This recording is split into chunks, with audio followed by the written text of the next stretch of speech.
Hello, and welcome to Let the Little Light Shine, a WTTW Screening and Community Conversation.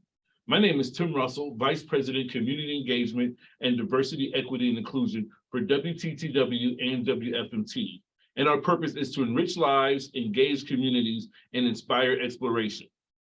Let the Little Light Shine, a film by Chicago and Kevin Shaw, tells the story of a high-performing, top-ranked local African-American elementary school, the National Teachers Academy, which is under threat to be closed and transformed into a high school favoring the needs of the community's wealthier residents.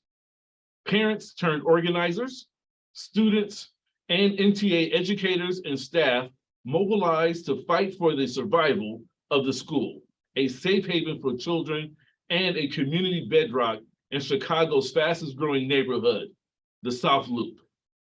In short, Let the Little Light Shine follows a remarkable movement, a group of people, some white and some Black, upper middle class and low income, advocating for Black children's future.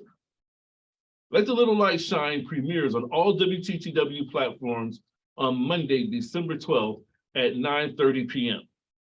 Today, you will have the opportunity to preview selections from the film, and Sylvia Ewing, who can be seen on WTTW and around the country as an on-air television host for PBS Fundraising, will moderate today's conversation.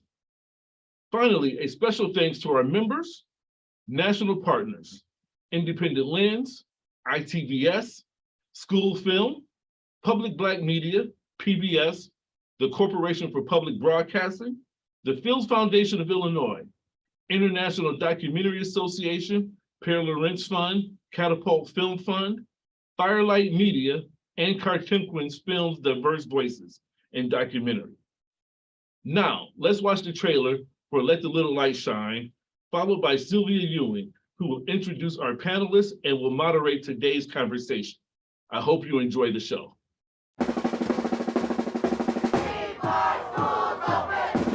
So many ugly things have been said about us, about our children, about our color, about our ability to learn. When that narrative becomes the reason why they should shut you down, then it becomes personal. Because now you're talking about my kids. Tonight, a proposal to convert an elementary school into a new high school is pitting parents against parents and parents against Chicago Public Schools. The school in question, the National Teachers Academy. A high-performing academic school. There's no question that a high school is needed for this area. Chicago, the South Loop, booming real estate, exploding population. The last thing we wanted to do was steal a school from somebody. This is about gentrification. This is about tailoring to wealthy middle-class folks versus low-income families. This whole thing is a sham. What do we take stands for? Things that we believe are right. This is the moment for me that I have to stand up. Starting today, we will be ignored no longer. Here they come! We're not going anywhere right now. We will fight for our school! You gotta take your mind out of we don't have power and realize the power you have. We chose public school! It wasn't like they seemed angry, they seemed like focused, organized. I feel like you don't see what we see. We love our school. We love each other. We love everything that we built here together. We keep putting forth these valiant efforts, and we keep losing. This is not over with. Don't give up. We can all unite and be one and fight for what we think is right.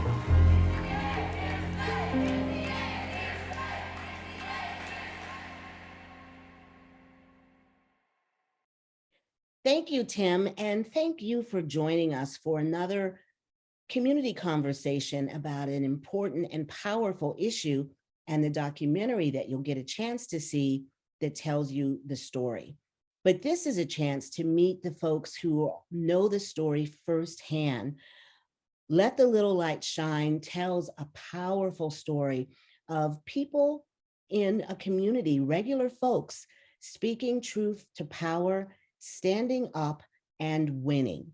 And I'll be joined by the filmmaker, a parent activist, and an educator who are on the front lines of making sure that the National Teachers Academy, NTA, stayed open. It was slated for closure by the Chicago Public Schools, CPS, and you'll find out what happened next. I'm happy to have the opportunity to moderate this conversation with Elisabeth Greer, who is an NTA parent and a named plaintiff in Greer versus the Board of Education. Hey, Elisabeth, good to see you. Oh, good to see you too. And also the former principal of the National Teachers Academy, Isaac Castelaz. Hey, Isaac, join us. There he is. And hi, Sylvia. The filmmaker of the hour, Kevin Shaw, who is the person who brought a remarkable crew, turned their camera on this story and documented history. That's a brief introduction from me. I invite each of you, and I'll start with you, Kevin, to give your own introduction. Say more in your own words. Thanks for having us here today, Sylvia. My name is Kevin Shaw. I'm a director, producer, cinematographer, and editor of Let the Little Light Shine. I've been working in documentary for more than 20 years, and I am a South Side Chicago born and raised. I'll pass it along to Elisabeth. Thank you. Thanks, Kevin. Thank you, Sylvia, also for having us. My name is Elisabeth Greer. I, too, am a Southside Chicago resident, lifelong. I am mother to 2 children, and I served as the chair of the local school council for quite a while at National Teachers Academy. And I will pass it along to Isaac. Thanks, Elisabeth, and thank you, Sylvia and friends, for having us for this discussion. My name is Isaac Castelaz. I'm a 23-year educator, 21 of which were spent within Chicago Public Schools. I was the principal at National Teachers Academy from 2012 until 2021. Currently, I'm an education consultant working with schools around the country. And I too, like my good friends Elisabeth and Kevin, am a proud Southsider. Well, all right. Thank you so much for that introduction. Let's get this started. We are so happy that we've got folks who are tuned in, and I think will join us a little bit later in the chat. But Kevin, walk us through how you heard about this story and why you felt it was important to document it. Well, Elisabeth and I are old-time elementary school classmates. We had lost touch. We hadn't spoken to one another since the 8th grade, really. And we reconnected on social media. And on social media, I was noticing that she was posting stories and videos about her fight to save National Teachers Academy, NTA. And as I started to understand what the entire fight was about, I really got interested in 2 areas. Just the idea of this high-performing elementary school that was a majority Black and brown students attending this school.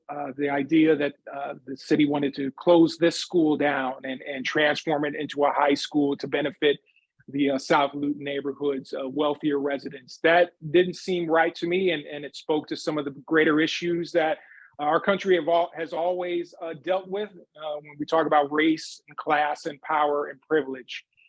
So that was one thing. And the other instance that I noticed was I saw a difference in Elisabeth, and she had really stepped into her power as an activist. My memories of her as an elementary school classmate, she was very shy and quiet, kind of kept to herself, very intelligent.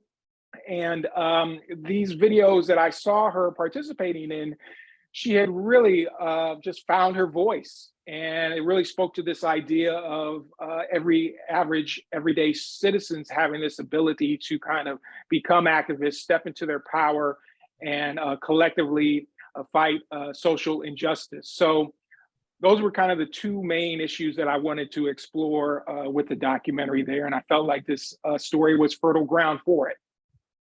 Well, thank you for that. And Elisabeth, you did step into your power like our modern day Ida B. Wells with injustices that while lives were not taken, futures were at stake. And this next clip that we're about to share moved me to tears when I saw it. My husband went to Morehouse, so did my father and my grandfather. Look, you got somebody's phone number. I wonder if it's still there. There was this very ugly undercurrent in this whole conversation that an all-Black classroom it cannot be smart. It is not an educationally viable classroom. It can only be good if it's integrated. That personally bothers me because now you're talking about my family history, right? And for there are many parents who either went to HBCUs themselves or family members. It's like, you're saying that we're not good enough. We're not smart. Kevin, fine filmmaking. Elisabeth, it touched me. It touches me now. This says a lot about why you stepped into the fray. And thank you for that moment of vulnerability. But tell us how you got involved. What was the process like? You know, you never go out searching for things like this. This kind of situation always tends to find you. I was elected to join the local school council just because I wanted to be involved in my kids' school. You know, I just wanted to help out. And it was probably months within the time that I was elected that Isaac and I began hearing rumblings that CPS wanted to do something to NTA. We were not sure what it was, but it was clear that it was not good and that CPS had the school in its sights. And we were almost immediately forced to take action. And I felt as though, well, now that I'm in this position, this elected position, it's my duty and responsibility to find out more information about this, number one, and then number two, bring it to the community and then help with the community organize a way to fight it. And it was really a snowball effect very quickly after we learned of the full scope of the plan to close NTA and convert it into a high school that I was almost forced to act. I really was. I was forced to act because of the position that I was in. And it was an uncomfortable place for me at first. But then once you realize how much is at stake and that how wrong it was and how angry we all were about it, I had no other choice but to take action. Well, thank you for that. I know you and I can both speak to this, but Isaac, let me come to you. What's the process for how a school gets put on the CPS list? And for clarity, this wasn't that big group of school closings that were enacted, I believe in 2013. This was a later process in 2017, but explain how the bureaucracy works and who it impacts. There are two broad ways that a school in Chicago can be closed. One is that the school is underperforming and has chronically and consistently underperformed for a number of years. And the other is that the school is severely underutilized. And once one of those conditions is identified, then Chicago Public Schools can make a proposal to the Board of Education, which is currently appointed by the mayor of the city of Chicago. And the Board of Education will decide whether to approve the school action to close that underperforming or under-enrolled school or not. And in between the proposal and the actual vote, there are hearings, there are community conversations, and I use that term very liberally, that are supposed to occur so that the Board of Education can consider all perspectives before voting. In the case of National Teachers Academy, we fit neither of those criteria. National Teachers Academy was an effectively, efficiently utilized school, meaning that it was appropriately populated with students, and its school rating was also satisfactory. At the time that the vote occurred, in fact, to close NTA was a level 1+ school, which is the highest rating in all of CPS. And this is a predominantly Black school that was one of the highest rated in CPS.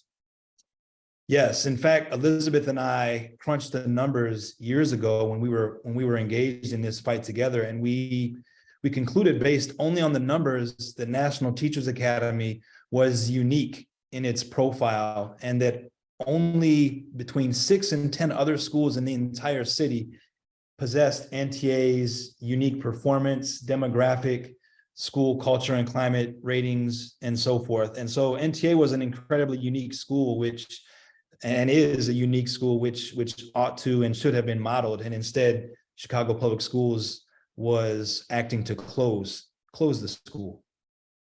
And we'll talk a little bit later about how that happened, but it seemed like there was some external pressure as well. And I would love Isaac or Elisabeth just to quickly describe what's the Prairie District Neighborhood Association. Can you talk a little bit about who those folks are?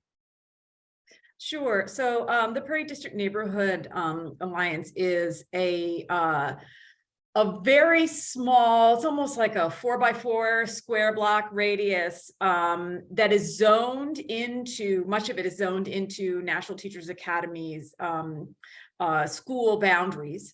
And the homes are very expensive. The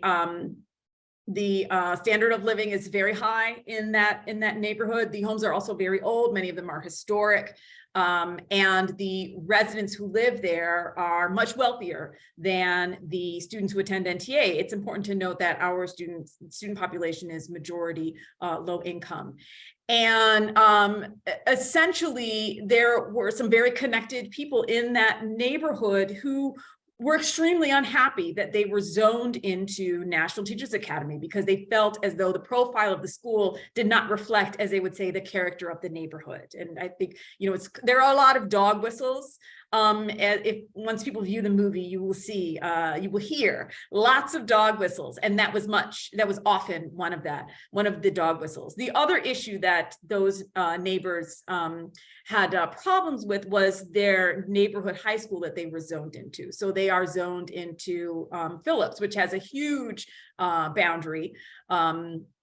Phillips is currently located on Pershing and King Drive, and it is majority also African-American and low income. And the rhetoric from the Prairie District was that school was not a viable option for their children. Again, another dog whistle. So what they were trying to conceive of, and I'm sure we'll talk about later, is wanting to create their own schools that they would feel comfortable with, without considering the impact that their desire would have upon the residents who already live there and the community that has existed there for decades, because they feel unhappy or uncomfortable. Well, that was a wonderful summary of really the essence of the conversation, and people can understand how dog whistles sometimes become out and out, shouts. But Kevin, you had a story. We have set it up for you that you've got this history, you've got these protagonists, you've got, really important matters facing people where they live. And you introduce us to some truly amazing voices in the documentary. How would you describe the community of intergenerational leaders in this movement? And how did you select certain voices to become the narrators? We understand your relationship and focus on Elisabeth, but talk about the other folks that we'll meet. Well, it's important to me to really show the NTA community at large, and that just wasn't parent-based. It was very student-driven as well. So when you talk about the intergenerational dynamic there, you had young and old participating in this journey. I think it was very important when you're talking about gentrification, you're talking about the community that has been there traditionally. It was very important to find someone who had been in the community for a very long time. And so for me, that person was Audrey Johnson, who a longtime employee at National Teachers Academy. 5 of her children have attended the school and graduated from the school. And she has many other nieces and nephews who have attended the school as well. She used to live in the Harold Ickey homes, which did reside kitty corner to National Teachers Academy before the project home was torn down by the city. And so, you know, you're talking about, this is a population here that's been displaced by that movement, but this population here is attending the school. The children are attending the school. So it was important to have her point of view and her voice certainly in it. And then when I talk about, you know, some of the younger students who were involved in the fight to save NTA, a lot of that came from the 8th grade students at that time. They were very boisterous. They were at a lot of the meetings, a lot of the protests, a lot of the community meetings at City Hall and at the Board of Education. And they had really stepped into their power and they had found their voice, you know, and people like Chance the Rapper were just amazed by the strength of their voice there, as you'll see in the film when he ends up meeting them at City Hall one day and how he's affected by them. So it was important to really find some of those 8th graders who were key in this role, and for that role kind of fell on Taylor Wallace and Mari A. Crawford. They're 2 of the students that you'll end up meeting in the film. Thank you so much for that. And in fact, here's a clip of the students preparing for an action, preparing for a meeting.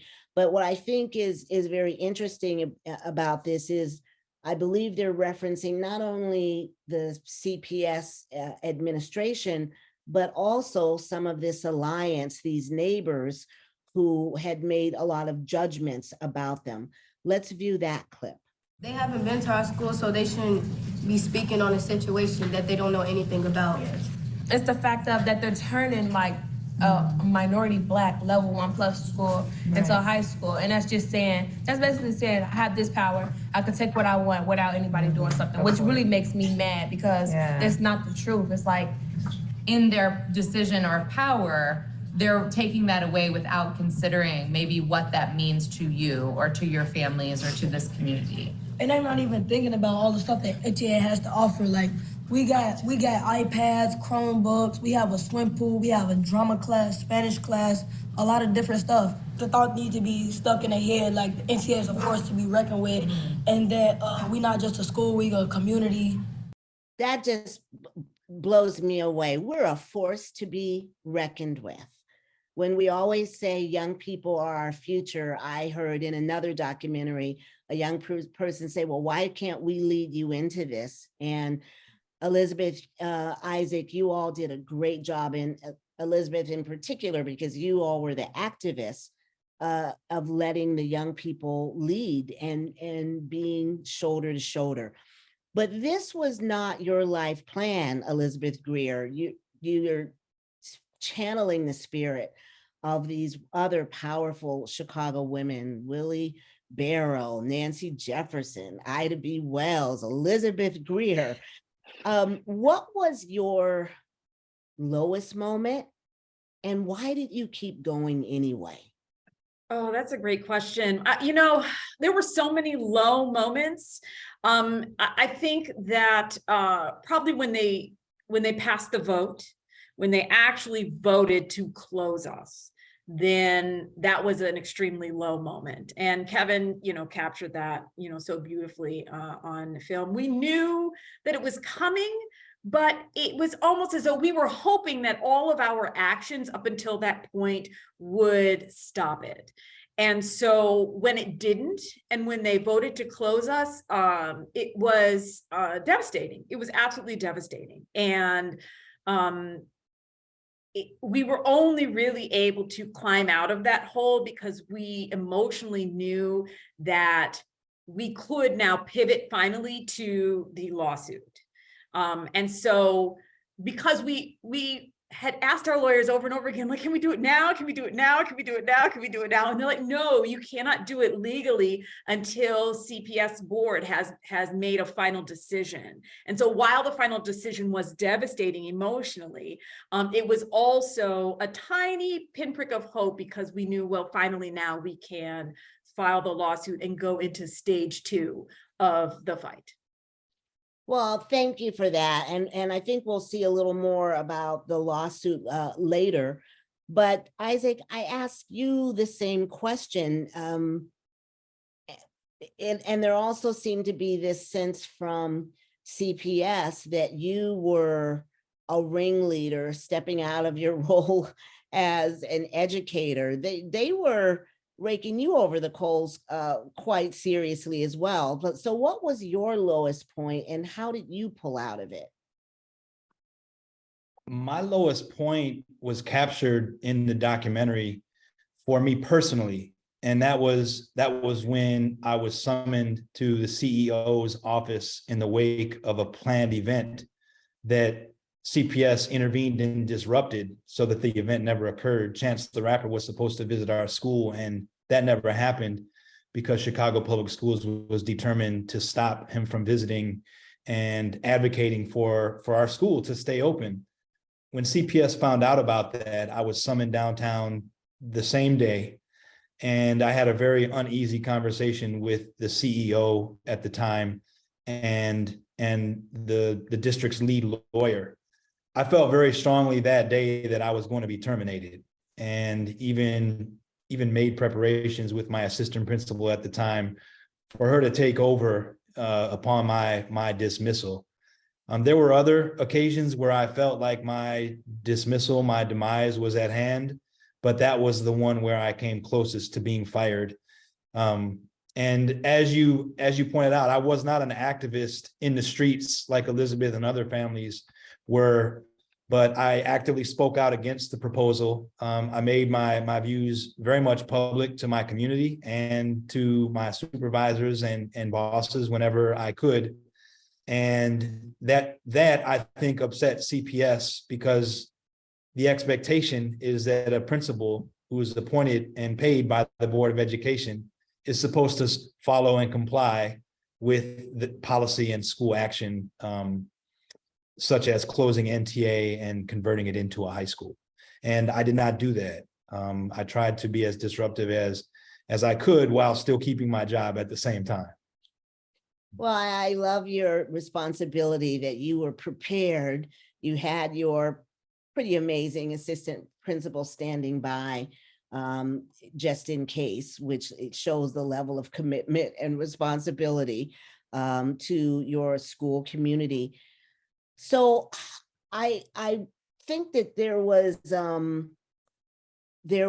woman, Kevin, that I want to get to, and then I'll come back to the lawsuit. But there was a woman at City Hall, not in any of the things we've seen so far, but she was trying to get the students to be silent.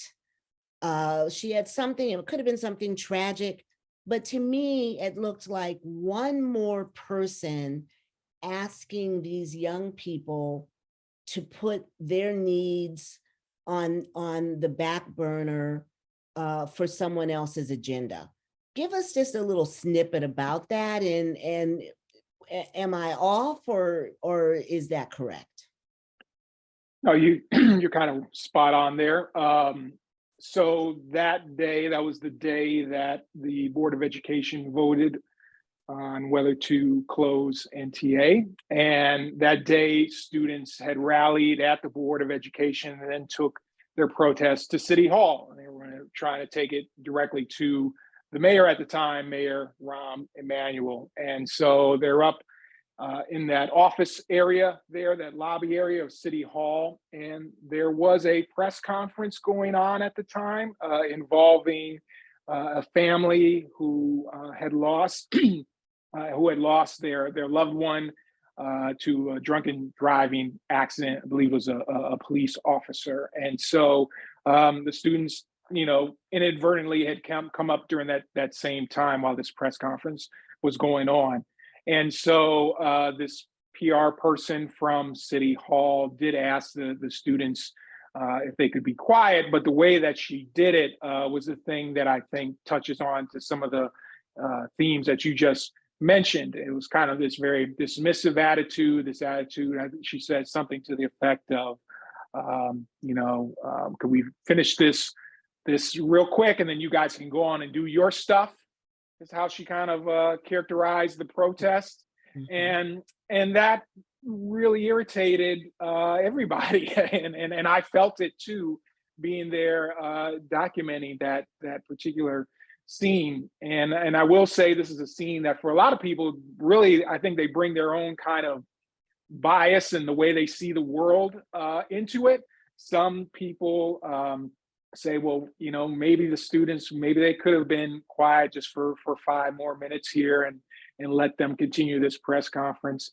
But other people see it as, no, this is just another opportunity for someone to try to silence these children, silence a social movement, a social justice movement. And it wasn't right. And they were okay and within their right to be peacefully disruptive. So I thought it was important to include that scene in there, and people can kind of bring their own judgments to it, but I felt the dismissiveness in that PR person's reaction. Well, and being someone who dabbles in communications myself, it also could even have been a strategic thing. That there's another way of slowing down momentum. Sounds cynical, but it is as it is. So thank you for sharing that. This behind the scenes stuff is powerful. That's why we're listening. We are in conversation about a powerful new documentary, Let the Little Light Shine, at this WTTW Screening and Community Conversation. The program itself is going to air on all WTTW platforms on Monday, December 12th at 9:30 Central. And if you're not in the TTW viewing area, please check your local PBS station for dates and times. And we have with us the filmmaker, Kevin Shaw, the parent activist, Elisabeth Greer, and Isaac Castelaz, the former principal of the National Teachers Academy. And Elisabeth, one of the things in your bio is you're also the plaintiff. I'd love to pull up this clip of the lawsuit speech, and let's take a look at that as we continue our conversation. Today has been a long time coming. When we at NTA first discovered CPS's plans to close our beloved school, we immediately reached out and sought legal counsel. We are a school that should be modeled throughout CPS. And today, as we celebrate our graduating 8th graders, we are so proud of the leadership they have shown. Many of you in this room and many of our children on this stage have advocated deeply, publicly, emphatically, to save our school. You see, we love our school, don't we? We love each other. We love everything that we built here together. We have protested at board meetings, and we have protested in the streets. Today, we are protesting by filing a lawsuit. And that hits it right there. What a day. And as you had explained before, you went from, the lowest point to knowing that this was your recourse. And the documentary does a great job of also introducing your attorneys and other folks who were involved. What did that feel like for you, Elisabeth? And can you just give us, we see it in the clip and we'll see it in the documentary, but give us your feelings and impressions of that moment. So I often joke that people ask me, how emotionally, how did you go through this? And I always say, I was sustained by adrenaline and rage for about 2 years. And I think you can see it on my face when I give that speech, that those are the core emotions that are inside of me at that time. It felt good to be finally filing that lawsuit. Because at that point, I was personally feeling so angry at all of the injustice and how all of our other public actions, I mean, we had done the blocking the streets, we had reached out to, we launched social media campaigns, we had had Chance the Rapper help us, we had gone to City Hall and all of these other things, and nothing had moved the needle. So standing up there and finally filing the lawsuit did offer some kind of release. But the not knowing whether or not it would be successful kept that rage and that adrenaline brewing inside of me. So it was it's like the steam got released just a little bit, but then I had to cap it because now we had to wait. And as you know, the legal system takes a long time. So we had to sit on that for months and months and months before we could even know what was going to happen with it. Wow, there is a lot that has led to your eventual success, which is so good to share. Isaac, did CPS think there had to be a white man as the ringleader behind, like you were the secret hidden hand behind all of these actions? And, what led to, if I may ask, just to make sure the audience is up to date, your eventual separation from CPS? Sure. So I think it's distinctly possible that Chicago public school leadership felt like all of the resistance, all of the advocacy that they were experiencing was being planned and orchestrated by me, a white male. But the truth is that I was a conspirator along with everybody else, and I was following Elisabeth's lead and the lead of other really fantastic, committed parents. Who all of whom were women, and most of whom were Black women. And so I think it's worth calling that out.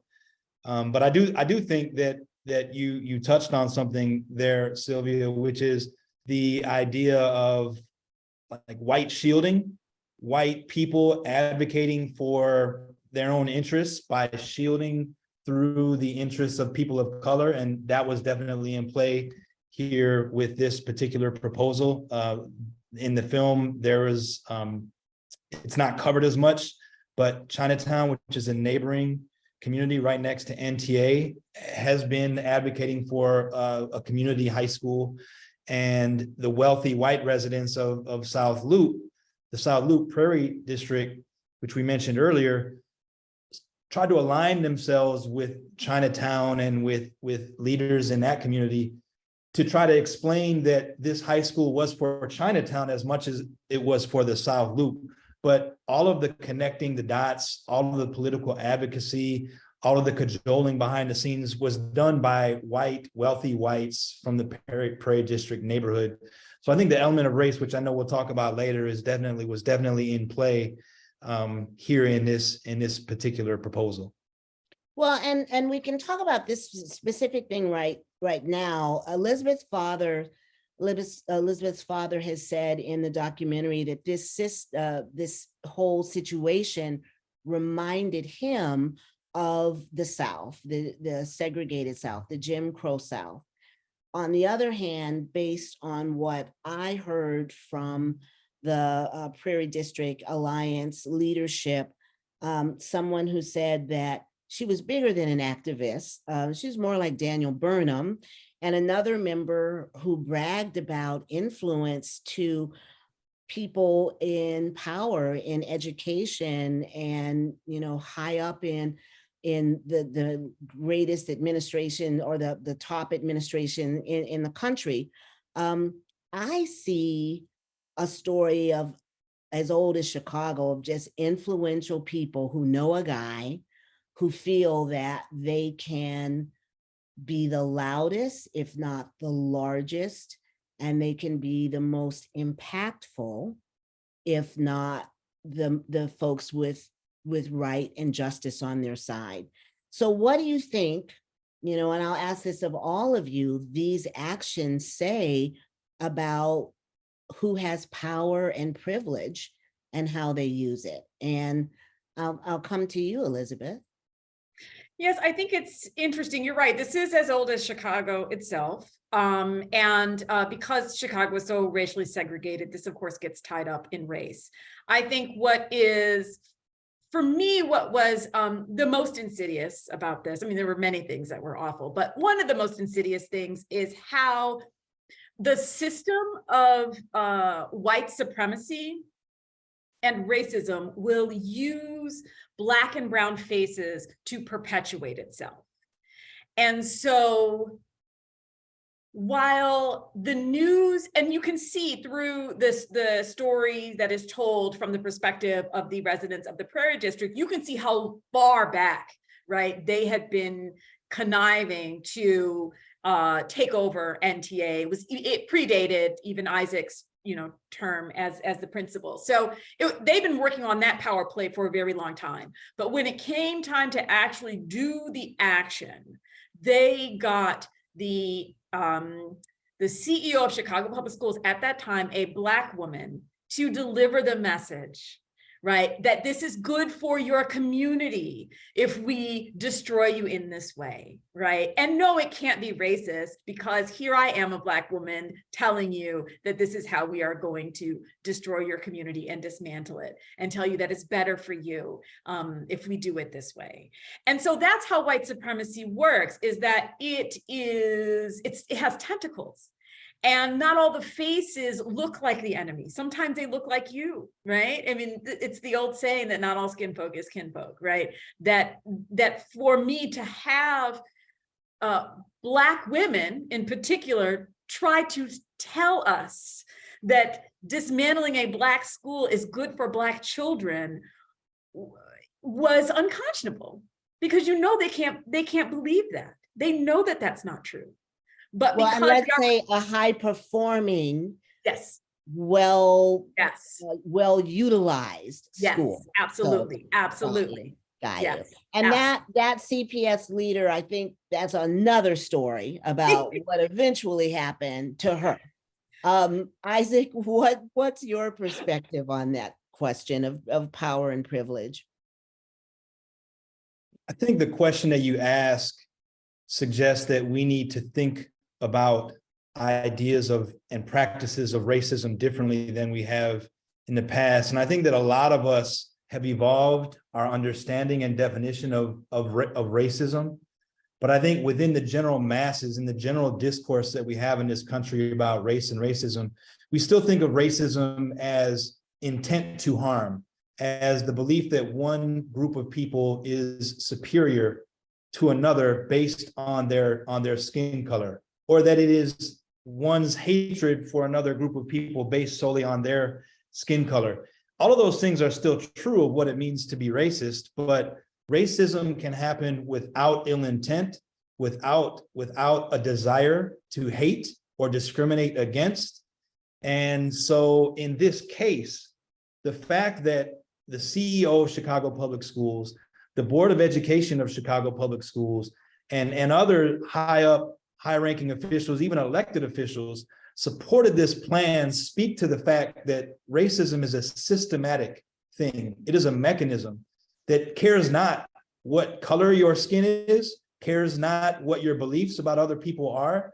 The system itself is designed to oppress, to steal from, to take away from Black people and Black communities in the interest of white privilege, white economy, white community, whether people know it or not, or mean for it to or not. And so we need to start thinking about racism as a systematic practice that is alive and well. And in this particular case, we see it up close and personal and documented, I think, with great clarity in Let the Little Light Shine. Well, and that documentation came from you, Kevin. You've done so much work in the past and worked with other outstanding filmmakers. when you turned your lens on this story, you know, there's a saying, when people show you who they are, believe them. But what was it like for you to document and to use the documentary style without a narrator, without, you know, someone else voicing it? You know, what was it like for you to just show this power and privilege at play? Well, I think if one of my intentions was to hopefully get people who are in power, who do have privilege, to begin to unpack some of that, unpack their bias. And the way to do that would be able to try to show and put up a fair looking mirror into their community, and without judgment, and allow people to speak freely, candidly. And that was my intention from the very beginning, when I decided that I wanted to tell this story. And I think it shows that there's still a lot of work that needs to be done. But we're looking at it from people who want to be allies. You know, it's not really the NTA community that's got to do the work. It's the folks that who have not sat there and really unpacked their power and privilege, and really looked at their bias and let their perceptions take hold. You know, none of those families spend any time in NTA and just let their perceptions take hold. What if they actually did, as a group, a number of families, go in there and really give NTA a fair shake? You know, we might not have been at this discourse here, but that didn't happen, and we're still a long way from that kind of conversation from happening. So I'm hoping that, you know, this film will be kind of one of those first steps of trying to bring back empathy into our lives, allowing people to, you know, step into other folks' shoes, see things from their point of view, and maybe really try to dissect where they sit in society.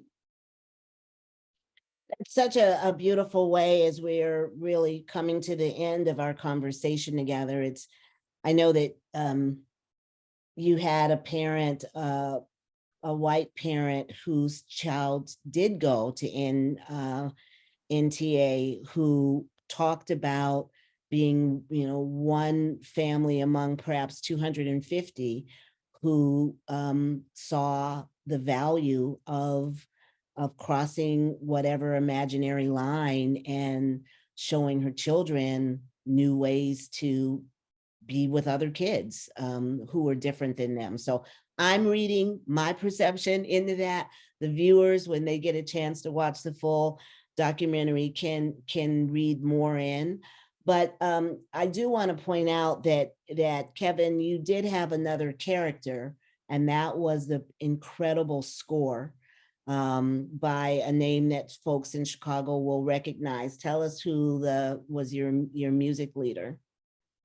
Yeah, so we were lucky enough to have Kahil El-Zabar, who's a Chicago jazz legend, compose music for Let the Little Light Shine. I kind of reached out to Kahil just as a cold call. You know, at the time, he had an album called America the Beautiful out, and I was just really drawn to the power of his music and what his music was really saying about our country.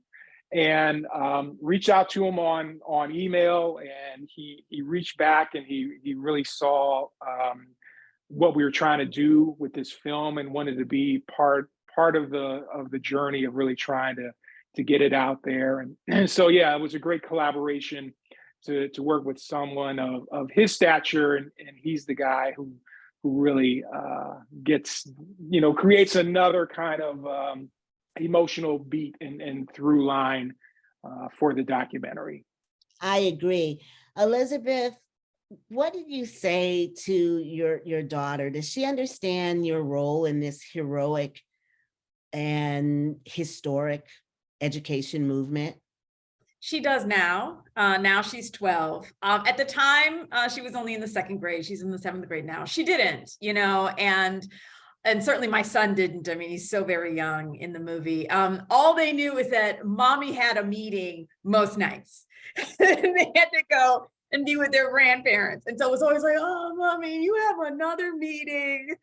And so now we laugh about it, and they enjoy seeing themselves on screen, captured at that moment in their lives. And I do think she's proud, and I see her now.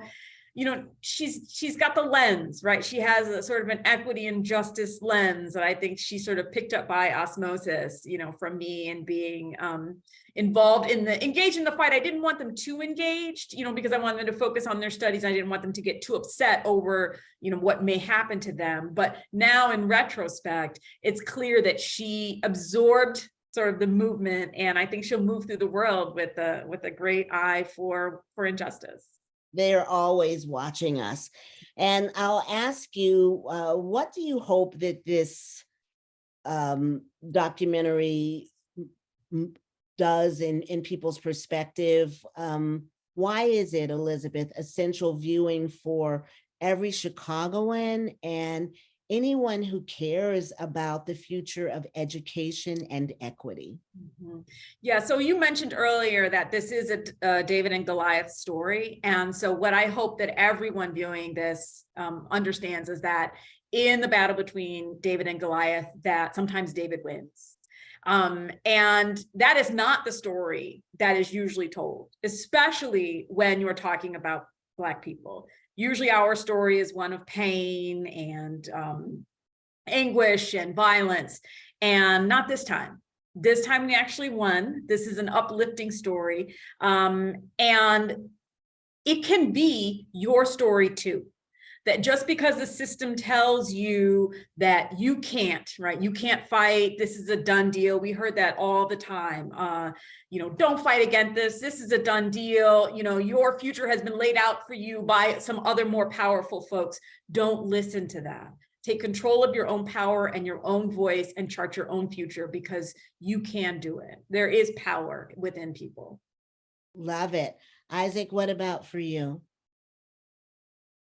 I guess what I hope people take away from this film is first a self-reflection, to think about the choices that they make in their own lives and how those choices affect other people. Who do you include or exclude in your community, and then why that is. We talked about some of the choices that characters in the documentary make. One really interesting choice was Tina Feldstein's, who says in the film she had a very difficult choice to make about who she was going to advocate for. Ultimately, she decides to fight only for a very small, privileged group of people.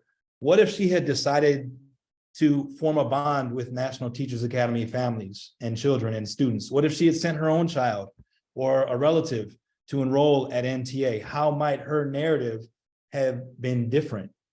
Those choices that we make and who we include in our communities and who we think about when we make our choices are incredibly impactful. So that's the first message. And then the last message is specifically to parents, which is to lift up the voice of your child, to empower your child, to encourage your child to speak up, to express themselves, and to contribute somehow, even from a very young age. Our children can change the world. They are destined to change the world. And it sounds cliche, but it is very true. And so I hope that parents everywhere see this film and are inspired by the actions that our children take, and seek to empower and encourage their own children to find their voices. Thank you so much. And Kevin, you did pass the mic to the young people, but why else is this essential viewing for people who care? I'll be honest with you, Sylvia. You know, I'm a filmmaker, I'm a storyteller, and I know when somebody has said something better than what I could even say. And my two esteemed colleagues on this panel here with Elisabeth and Isaac said it best. So I want to leave the audience with what they said. You know, they talked about empathy, they talked about point of view, they talked about unpacking, you know, your own bias, they talked about uplifting the voice of the youth, and they talked about activism. And everybody has that little bit of activism in their heart. Just takes a spark there to activate it in terms of fighting for social justice. And so, I think we kind of leave you all with all of those themes to kind of digest. There's not one thing. There's many that people can get some really get something fruitful back from watching our film. I love that so much. You are a great listener and a great synthesizer of what you have heard. And I guess I just want to ask one question for our audience. What will it take to show that we're always better when we care about everyone and not just our little piece of the corner? And when our children see us, understand that all children have value and dreams and hopes, and we're all in this together. And I think that is an answer that we each, every day, have to find a way to articulate. So this has been a great conversation. To me, I hope the audience loves you as much as I do, Kevin, Isaac, and Elisabeth, heroes and their filmmaker. Let the Little Light Shine premieres on all WTTW platforms on Monday, December 12th at 9:30 Central. And you can check your listings if you're outside of the WTTW viewing area. And please go to WTTW.com/events to learn about more. Until next time, be well, listen to a young person, and be kind. I'm Sylvia. Thank you.